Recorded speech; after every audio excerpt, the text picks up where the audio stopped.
ஓம் சக்தி. சக்தியில் அனைவருக்கும் என்னுடைய அன்பான வணக்கம். சக்தியில் நம்ம லோகநாயகனுடைய கணவனுடைய மாமன் மனைவி இறந்துட்டாங்க. அந்த இளவுக்கு லோகமும் அவர் கணவனும் போயிருக்கிறாங்க. போயிட்டு திரும்பி வந்து முறைப்படி அவங்க எல்லாம் மஞ்சள் நீர் தெளித்து திருஷ்டி கழிச்சிட்டு தான் வீட்டுக்குள்ளே வந்திருக்கிறாங்க.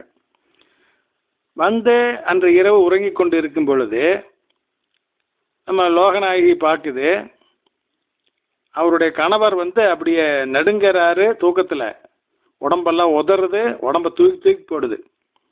என்னடா இது? அப்போ லோகுக்கு தூக்கம் வராமல் குருபோற்றி மந்திரம் சொல்லிக்கிட்டு இருக்குது.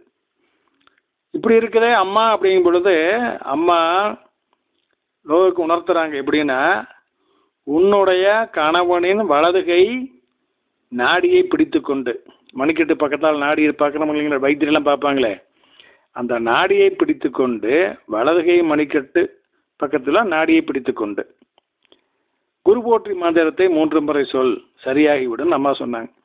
அதே மாதிரி இந்த பொண்ணுமே அவருடைய வலது கை நாடியை பிடிச்சிக்கிட்டு 3 முறை குரு போற்றி மந்திரம் சொல்ல அவர் நார்மல் ஆகிட்டாருங்க.